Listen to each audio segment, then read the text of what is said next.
Oggi preparo con voi la schiacciata fiorentina ripiena di porcini, porchetta e provola affumicata. Facciamola insieme, iniziamo.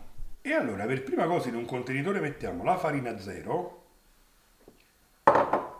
la manitoba, poi mettiamo il lievito,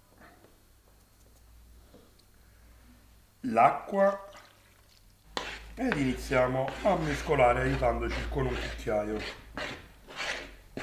Ok, adesso mettiamo l'olio extravergine, il sale, poi mettiamo il miele,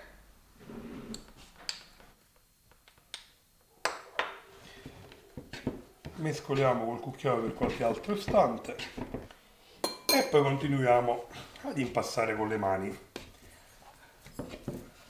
Ecco qui, ho ottenuto un impasto ancora grezzo dopo 5-6 minuti.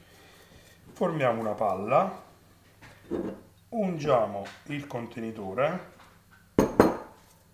mettiamo la palla e in un luogo caldo facciamo lievitare per almeno 2 ore. Benissimo, passate 2 ore,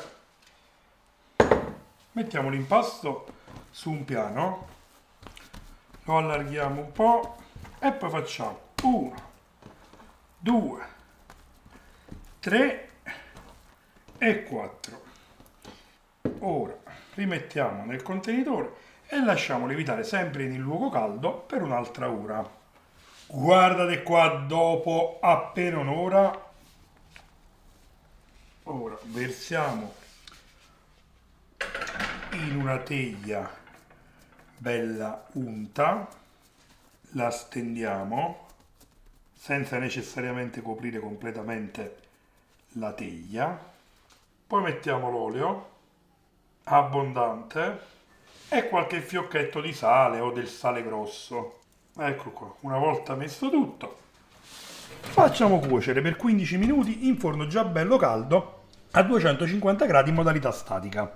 Eccoci qui, adesso trasferiamo su una griglietta, potete usare anche quella del forno, e andiamo a rimettere in forno dove facciamo cuocere, ne voglio scottare, ecco qua, per altri 10 minuti a 250 gradi. Ed eccola qua, ora la facciamo raffreddare giusto un po' e poi la andiamo a tagliare,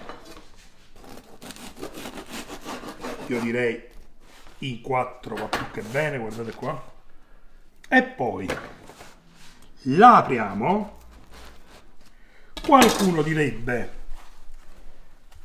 bada come la fuma, guardate qua, ed ora ci mettiamo subito la provola affumicata, poi i porcini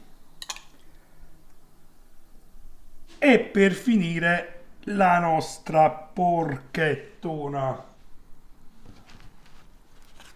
Copriamo e guardate qua.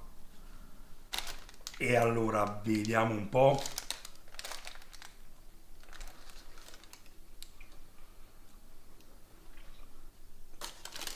Mamma mia, ma che è eccezionale! Fatela e fatemi sapere che cosa ne pensate tramite i commenti qui sotto. Io vi saluto e come al solito prima di lasciarvi ne approfitto per augurarvi buon appetito!